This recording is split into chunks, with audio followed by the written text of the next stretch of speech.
నీ తల్లి నవ్వుతాండ్రు నాయన నా కూతుర్ని చంపిండ్రు దాని తాలి బొట్టుతోనే దాన్ని చంపిండ్రు ఆడు తొంగోలేదని చంపిండు ఆడు చెక్స్ టాబ్లెట్లు వేసుకొని ఆ కావరం మీద చంపిండు ఆ బట్టలన్నీ చింపిండు నేను ఏడు చెప్తాను తమ్ముడా ఎంక్వైరీ చేసుకోలేదా పెళ్ళికి ముందు? ఎంక్వైరీ చేసినాము. ఎంక్వైరీ చేస్తే అందరూ మంచోళ్ళు అన్నారు. ఎంత గొంతు కోతారు అనుకోలేదు రో నాయన. మంచోళ్ళు అన్నారు. మన ఊరు పక్క ఊరు మనకు తెలిసిన వాళ్ళు అనేసి ఇచ్చేసినాము నాయన. ఆ ట్యాబ్లెట్లు ఇచ్చింది అమ్మ. ట్యాబ్లెట్లు వేసుకుంటాండి ఏటియో కానీ అంతే. నేనే సరిగ్గా చెప్పినానమ్మా మొగోడు కాదేటమ్మ వేసుకుంటాడు కాపురం పోంగ కొట్టుకుంటేటమ్మా అన్నాను. ఆ ట్యాబ్లెట్లు వేసుకుంది. నీకు ఆ మొత్తం ఏడు తెలుస్తుంది అని అడిగింది. నా కూతురు ఎంత నరకం చూసిందో. ఆ మొత్తం ఏడు తెలుస్తుంది అమ్మ నీకు. నేను కాదు పడతాను. వాళ్ళ మాటలు అమ్ముతారు, నా మాటలు అమ్మలేదు. ఈరోజు నమ్ముతామా?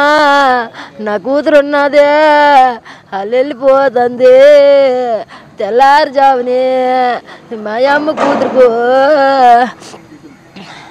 అలాంత పని చేసినారు. అది మధ్యాహ్నం 3 గంటలు రాత్రి 3 గంటలకు ఫోన్ చేసి నీ కూతురు నా కాడ తొంగోలేదని ఫోన్ చేస్తాడు.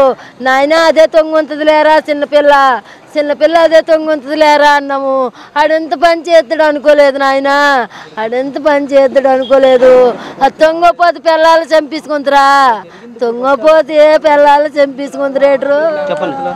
ఇంత జరిగిన తర్వాత ఒక్కరు రాలేదండి హాస్పిటల్కి కానీ ఏ స్టేషన్ కానీ. స్టేషన్ దగ్గర ఎక్కడ మేము అంత పోట్లు పడుతుంది. పోలీస్ కంప్లైంట్ ఇచ్చాము. వాళ్ళ ఇంటి దగ్గరికి వెళ్ళి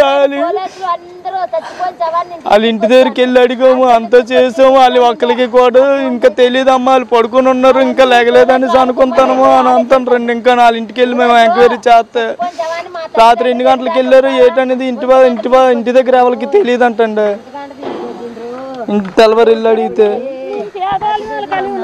ఏం చేయవాళ్ళం మేము పేదవాళ్ళం కలిగినంత ఎక్కడ సరిపెట్టలేపాను. డబ్బు కట్టేసి శవాన్ని చుట్టూ ఎవరు లేదు మేమే అనుభవించుతాను. ఎంత నరకం చేయించినారు. ఒక్కలు కాకపోతే ఒక్కలని ఇంటర్ వచ్చినారా చూడన్నా చేసినారా చంపేసి ఫోన్లు చేసినారు. అంత తెగ ఎంత తెగ ఉంది. చంపేసి మాకు ఫోన్లు చేసినారు. ఎంత తెగమ్మా చేసినారో పని చూడండి. మరి ఇంకేడు చేస్తాం. పూర్తిగా అమ్మాయి తాలూకా బంధువులు కానీ పేరెంట్స్ కానీ పూర్తిగా అయితే ఏడుస్తున్న పరిస్థితి ఉంది. పూర్తిగా అయితే భర్త వల్లే మా అమ్మాయి చనిపోయిందని ప్రధానంగా చెప్తున్నప్పుడు పూర్తిగా సెక్సువల్ హరాస్మెంట్తో పాటు పూర్తిగా అత్త కూడా వేధింపులు తాళలేక ముగ్గురు చంపేశారంటూ వీళ్ళైతే ఆరోపిస్తున్న పరిస్థితి. ఈ కేసును ఇప్పటికే గోపాలపట్నం పోలీసులు అయితే దర్యాప్తు చేస్తున్న పరిస్థితి. రెడ్ బడి మాత్రం విశాఖ కేజీహెచ్ మార్చి దగ్గర అయితే ఉన్న పరిస్థితి ఉంది. కెమెరా పర్సన్ అజయ్ నాడి బిగ్ టీవీ విశాఖ. రైట్, ఇక మనం గోపాలపట్నంలో ఏ విధంగా అయితే వివాహిత మృతి చెందిందో దానికి సంబంధించిన విజువల్స్ స్క్రీన్ పైన చూస్తున్నాం. ఇప్పటికే కుటుంబ సభ్యులు కన్నీరు మున్నీరు అవుతున్నారు. పెళ్లి చేసి అంటే వివాహం చేసి తన కూతురికి 11 నెలలు మాత్రమే గడుస్తుంది.